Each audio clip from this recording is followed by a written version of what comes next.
Welcome to Confessions of a Parent Coach. I'm Coach, a mother of four, and potty talker, Ann Kaplan. This is the podcast where I confess something from my own parenting and coaching life, teach a lesson around it, and answer your questions.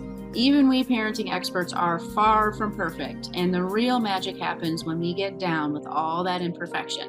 We get into the gritty side of parenting here, so earbud up and dive in. Welcome into another episode of the podcast, listener. I am so excited to be here with you again this week. Gosh, working our way through December, working our way through these long, cold days. I don't know about y'all, but for me, I have been really struggling since the time change. It's just so dark, and like 5 p.m. it feels like 10 p.m. to me. Been tired, but not in this like restful, cozy hibernation way, but more in a, you know, the world is a dark place. I want to like crawl in a hole kind of way. I don't know if anyone else has been feeling that. Well, actually, I do know that other people have been feeling that because it's been a topic of conversation in some of my coaching sessions with clients, just casually chatting with my friends at the gym, etc. It's just I don't know. Every year there's a whole wave of people saying, why do we even have daylight savings? And I have to say, I'm kind of agree. Tired of having the conversation, but I definitely agree. We need to get rid of it. But working our way into that solstice time of year. And what I want to talk about today actually might dovetail kind of well with that feeling of just being kind of going through that slog of life that feels just kind of hard and maybe melancholy or even nihilistic sometimes. If you're struggling with that stuff, that's my confession for you this week is that honestly, not I can't even blame the time change for it. Time change just exacerbated a real slump that I've been in personally. Gosh, maybe since like August, definitely since September. Just a lot of stuff going on in my personal life that have just really stirred up probably some unfinished business for me emotionally and bringing a lot of things to the surface. And then I don't know if this happens to you, and this might be a topic for another podcast episode, but when you find yourself sort of sliding into emotional state that you don't want to be in or that you've worked really hard to get away from it in the past, lots of resistance and sort of fighting that, which actually ends up making it worse and blah blah blah. So I'm just going to really say with 100% certainty, I'm going to use the D word and say I've been depressed for the last couple of months and definitely working on it. And I feel like always for me, when I'm experiencing some of those depressed feelings, actually saying depressed is pretty much the sign that I'm finally ready to start to shift away from it. I feel like for the first part of any time when I go through a stint of depression is resistance, denial, you know, it's kind of like how India type ones don't like to say that we're angry. Oh, I'm not angry. I'm frustrated, And I'm not depressed. I'm in a slump or I'm in a rut or I'm in a funk or I've just been feeling down or I'm really tired lately, right? Like all the things where it's like, yeah, you're just saying depressed in other words. I think that D word can be a little bit of a taboo kind of thing to say. And it was actually really helpful for me several years ago, not even talking about myself with my therapist. I was talking about one of my kiddos, and she basically was like, listen, everyone feels depressed sometimes. Depressed is a feeling that we all have because we all have all the feelings. Sometimes you can be depressed without having depression. And it's okay for us to talk about that. And I was like, oh, yeah, I felt a lot of relaxation when she said that. But the whole reason why I'm bringing this up as my confession is actually not to talk about depression, but to talk about some of the sort of things that come along with when we get into any mindset does not have to be anything having to do with like deep or dark emotions. It could be anything. Another mindset that you're going to hear me talk about a lot today in the podcast is the mindset of I'm super busy, which, yes, is a mindset. You're going to hear me say that. They might actually have like tons of parts hearing me say that are like, I am not just thinking I'm busy. I am busy. Busy is not a mindset. Busy is like, look at what's on my to-do list. Look at what's on my calendar. It's a fact. And if you listen to a podcast episode I did many months ago, I think the name of it was Feelings Aren't Facts. So, um, busyness is not a fact. It is a mindset, it is a state of being. It's a way we see the world. It's a way that we see ourselves. It's an energetic state that we're staying in. And we're going to talk about that too. Because, and I want to connect the dots between my like confession about my depression confession. Oh, wow, that rhymes. My depression confession and this idea of mindset, this idea of busyness, etc. And this is not going to be a toxic positivity, spiritual bypassing, make you want to vomit kind of podcast where I just tell you that, my depression's all in my head and I just need to, pull myself up by my bootstraps or something like that. That is not what I'm saying at all. But this connection between this energetic state that we are in and the sort of like almost like catch 22 that we're in, because some of the things we need to do to help ourselves move through whatever energetic state we're in require us to almost overcome that energetic state. And here's what I mean by that. This applies to the busyness thing. It applies to being down in the dumps or depressed, whatever. We get into this state. So I'll use myself right now, like feeling down, feeling low energy. I'm tired. Tiredness is also a state of being. It's an energetic state. And if you've been depressed before, which we all have to some degree, that part of it is just this feeling of just everything is just blah. You don't really feel like doing anything. You're tired, just crawling in bed and vegging is almost like the only thing that you can even access energy to do. Of course, you don't want to feel that way. And what do we need to do to feel differently? I mean, lots of things, including whatever, help we need from the outside world. And, like I said, today's episode is not actually about treating depression. So I'm not going to go down that rabbit hole. There's lots of things that we need to do. But most of the things, like even let's say picking up the phone and calling a psychiatrist because we might need medication, or making an appointment with a therapist, or reaching out to a friend, or just getting up and brushing our teeth and, getting dressed in the morning. All of these things require us to sort of overcome this state that we are in so that we can do something different and get into a different state. It's the same thing with that busyness. Oh gosh, I wish I just had some more peace and tranquility in my life. I wish I could just really be present with my kiddo. I wish I could. I wish I could. I wish I could.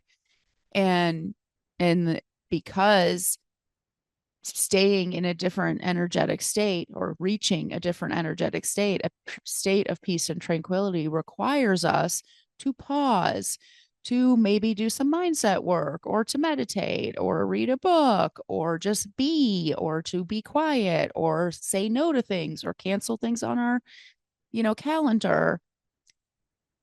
That requires us to kind of just leap out of or overcome the energetic state that we're currently in to get into a different energetic state. And that's what I'm talking about today. I'm not talking about depression specifically. I'm talking about this sort of like barriers, the I'm too busy to meditate, or I'm too tired to get out of my house, or I'm too blah to blah.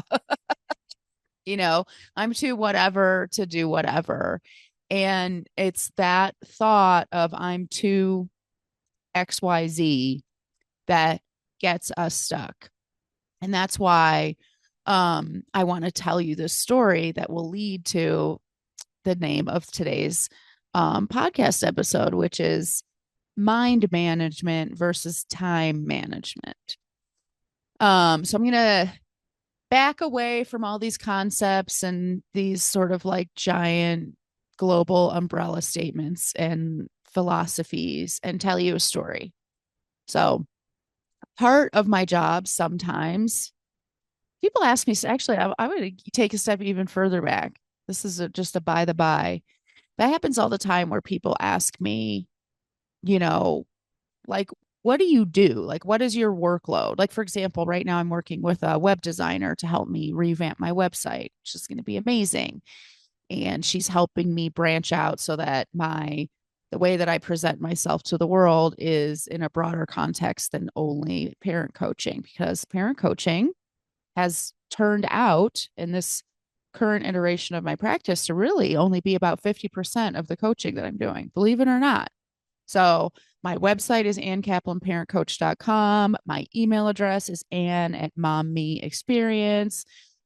My my podcast is Confessions of a Parent Coach. You're hearing me talk about parenting all the time, but the actual breakdown of my practice is about 50% work with parents, and then the other 50% is doing like Enneagram workshops and presentations to groups of people, sometimes corporate groups, trainings. Sometimes I'm brought into schools to do trainings and things like that about the Enneagram or about internal family systems. And also, I have career coaching clients, life coaching clients, business coaching clients. So, anyway, suffice it to say, I decided, okay, it's time. It's time for the outsides of my business to match the insides of my business, meaning the way that people see me and I present myself out in the world needs to actually match the true offering that I have as a coach. So I'm working with this web designer, and she asks me these questions, like, what do you do? What are your offerings? What do your clients look like? Et cetera, et cetera. So I just was doing this whole, you know, sort of inventory for her. And one of the things that is part of what I do in the parent side of my business is I work with clients who are court mandated to work with a parent coach. Maybe they're in like a high conflict divorce and a judge recommends, or a family investigator recommends that they work with a co-parenting expert, like someone like me, to teach them like co-parenting skills, teach them better communication skills, teach them better parenting skills. Or maybe someone who's working on having more unsupervised time with their child, but they need to learn some parenting skills or whatever. So sometimes I work with people like that. And part of what's sometimes entailed in that is me coming into the home and doing a home visit with the parents. It's the only time I ever work with kids, and it's the only time I ever work not in front of a computer. Actually, that's not true because I do in-person trainings and stuff like that, but it's definitely the only time I work in other people's homes is if it's to comply with a specific recommendation or order by the court. And maybe like a month or two ago, I was in a client's home for that reason. And, it's just my job to observe, connect with the kiddo, just kind of see how the parenting vibe is shaking out in the home. And then later on during our coaching sessions, we recap about it. And this home visit, the dad was doing amazing. He was clearly on top of it in terms of like taking care of his kiddo. He had it outlined exactly what his kiddo's extracurriculars were that day. When I got to the house, they were making breakfast. Dad was also watching a football game. It's a very absolutely normal, kind of busy, kind of frenetic, but, just how families work kind of energy. And oftentimes when I'm at a home visit, I'm sitting with the whole family. I'm sitting with parent and child. We're spending time, the three of us together. But this particular day, like I hardly spent any time at all with dad. Kiddo and I were playing and doing stuff, and dad was in the kitchen kind of scurrying around making a pretty complicated breakfast, frankly, and cleaning up some stuff. And then he realized that one of the fish in the fish tank had died and he scooped the fish out, and all these things, just regular different stuff.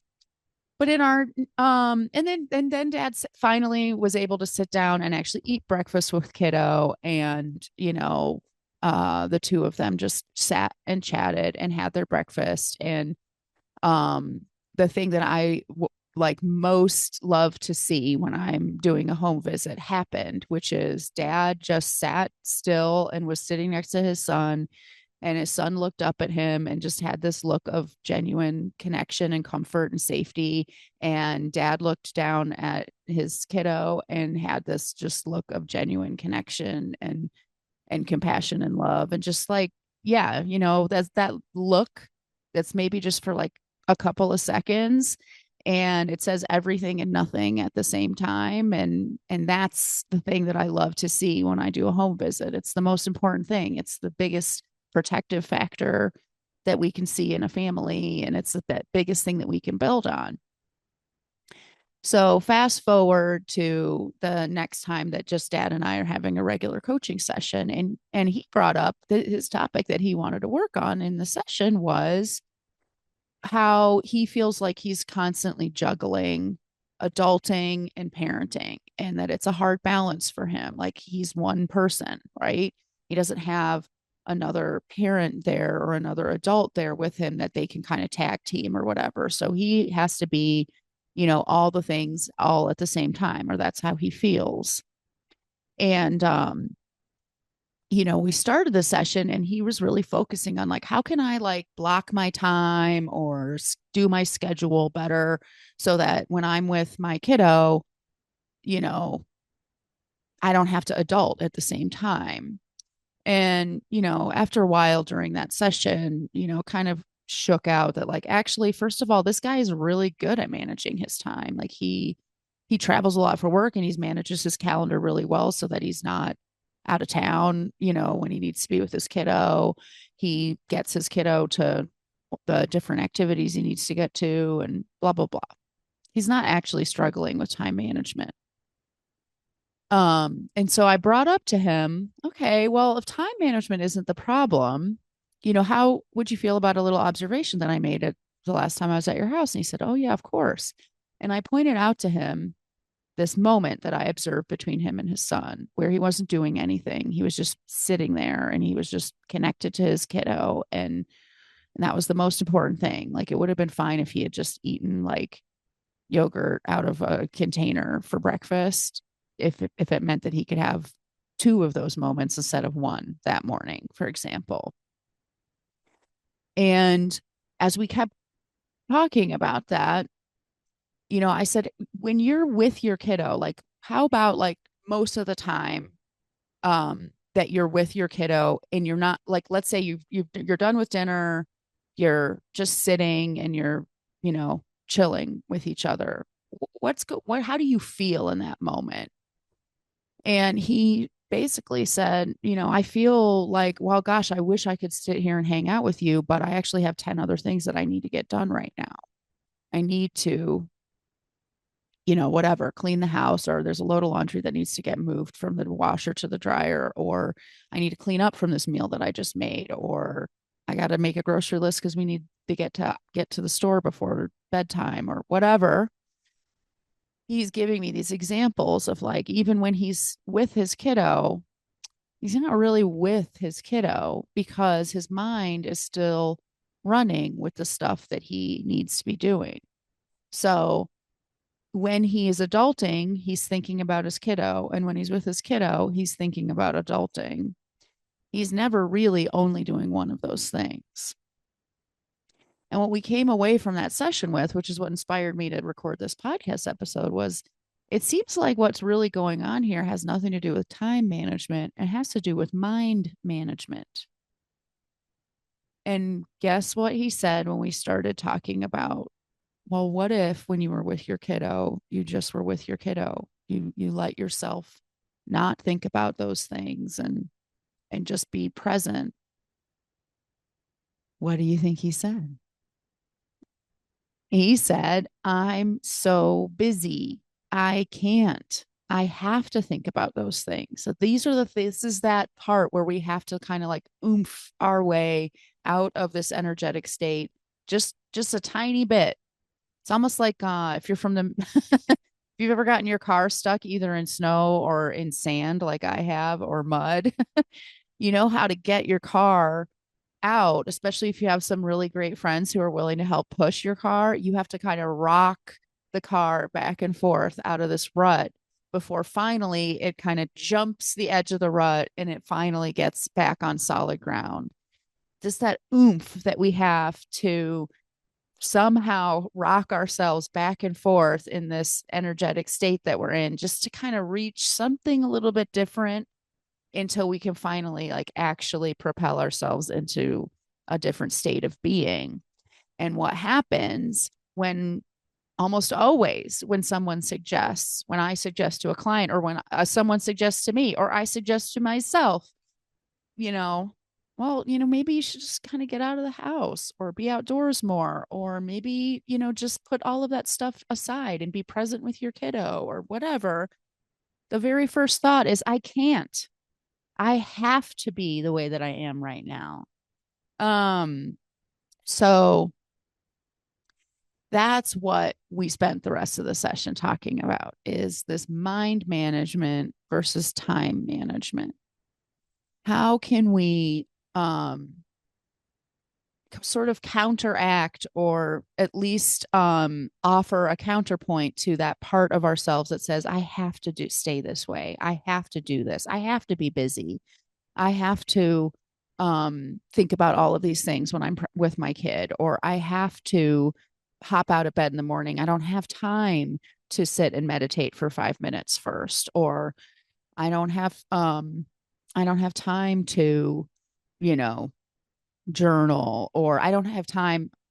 People pay thousands of dollars to join my parenting coaching group, and then I get emails saying I don't have time to come to the session. So it's like, okay, come on now. And it's a total perfect example of that rut stuff that we were talking about. It's like, in order for you to realize and shift your mindset that you do have time and that you can prioritize things that are important to you, and that actually investing time and energy into this thing that you already invested money in is going to make the rest of your life feel so much less crazy and frenetic, you first have to come to the meetings so that I can coach you, so that we can shift your mindset so that you can feel that way. So it's like that whole like chicken and egg thing, or just like, can we get that little oomph to rock ourselves back and forth until we finally get out of the way state of being we were in and into a new state of being. Happens all the time. And if you're one of my clients who is in my group and hasn't come in a long time, and you're telling yourself that you're too busy, first of all, you are so normal. You are in such good company. Absolutely no judgment. We're all doing this to ourselves in some aspect of our lives. And also, I hope I'll see you on Thursday. Come to the next meeting. Come to group. Come to group. So, what we came up with for this particular guy was really thinking about the idea of putting the stuff that he feels like he needs to think about sort of in a waiting room, so that when he's in his time with his kiddo, that stuff is just, it's just kind of sitting there, almost like when you get home and you put your keys on the table right by the front door, and then when you leave the house, the keys are waiting for you there to pick them back up again. It's kind of like that for this guy. He has realized that he can take all of those thoughts, the grocery list, the laundry, the blah, blah, blah, blah, and just kind of set it down in that little holding area, and that they will be right there for him to pick up again. And we're not talking about the whole time that he's with his kids for 4 days straight. He doesn't think about that stuff. No, no, no, no. We're just talking about for like 15 minutes at a time, 10 minutes at a time.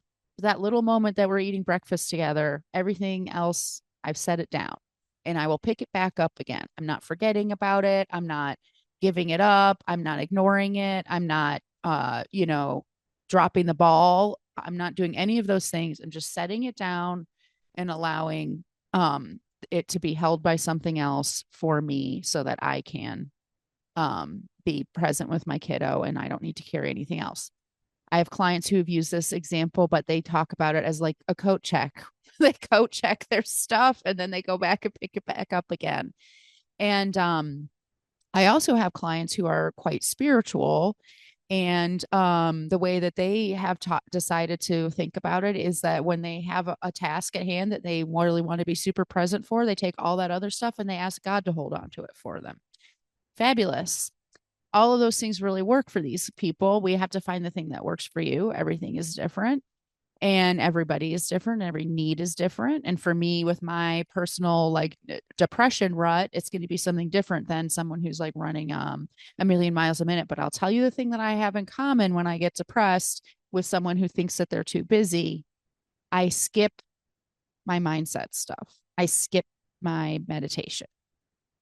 And I don't know what kind of mechanics and mechanism is going on in my mind, because you can't say that I can't tell myself I'm too busy to meditate, because that's just factually inaccurate. Like I can't even blow that smoke up my own ass. Like when I'm depressed, I have nothing going on. Like I do the bare minimum, and I constantly try to like make a calendar schedule where there's literally nothing on my calendar for the whole day.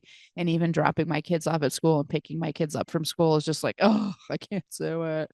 So to tell myself I don't have time to meditate is straight bullshit. But I'd still manage not to do it. I have some sort of a machination that's going on inside of my mind where it's just like, maybe it's like, what's the point? Or it's not going to make a difference. Or I'm already feeling so low. I don't want to sit with my feelings more. Right. So we're sabotaging ourselves, whether you're telling yourself, I can't slow down, I can't be present, I can't do my meditation, I can't, go outside and feel the sun on my face, whatever it is, like we're self-sabotaging, right? We're staying stuck in that rut instead of rocking our vehicle back and forth to get ourselves out. Oh my gosh, I have such like a strong image in my mind of that. I'm from the Midwest, so I've gotten a car stuck in the snow many a time in my day. So think about like maybe the stories you're telling yourself, the mind management that is important for you to experience a different energetic state. And what are you doing that's keeping yourself stuck? What is your version of that? Just like little oomph, that little rocking back and forth that is needed to just start to move the needle. And if you need help doing that, well, first of all, you are not alone. In fact, I think everybody needs help. Even we go back to that rocking your car back and forth analogy, like you need someone behind you push your car while you're rocking back and forth, right? Like you gotta get some help there. And it's true for me, it's true for all my clients, and it's true for you. I might not be the person that your help that you need for your help, but help is a thing that we all need. So if you're ready to not just try to puzzle out for yourself, well, what's my oomph? What's my mindset shift? What's my new little tool? What's my coat check? What's my little key table at the door or whatever? You want some help to figure out what that is, or to explore why you're in this rut in the first place, and maybe understand a little bit more about what your system needs in order to see it differently or experience it differently or interact with it differently. That's my job.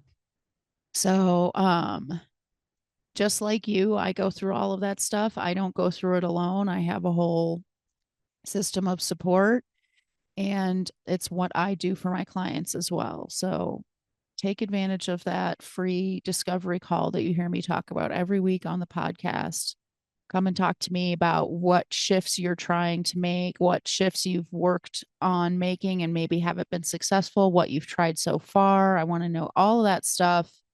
I want to get to know you and help you discover what is that little missing thing that we need to really finally start getting some momentum and getting you out into a different state of being. I hope you have a great week, everybody, and I will talk to you again soon. Bye. The episode is over, but there's more waiting for you. You can grab my free workbook, Getting Kids to Listen the First Time, that walks you through the fundamental principles I teach all of my clients and applies them to this very universal parenting challenge. So if you're sick of repeating yourself all day long or just want to learn more about my style, You'll definitely want to go to bit.ly/kidswholisten. And if you're ready to work with me, let's meet. Set up a free call at bit.ly/Kaplan call, and let's create an action plan that gets you exactly where you want to go. And of course, links to all this goodness are in the show notes. Thanks for joining, and I'll see you next time.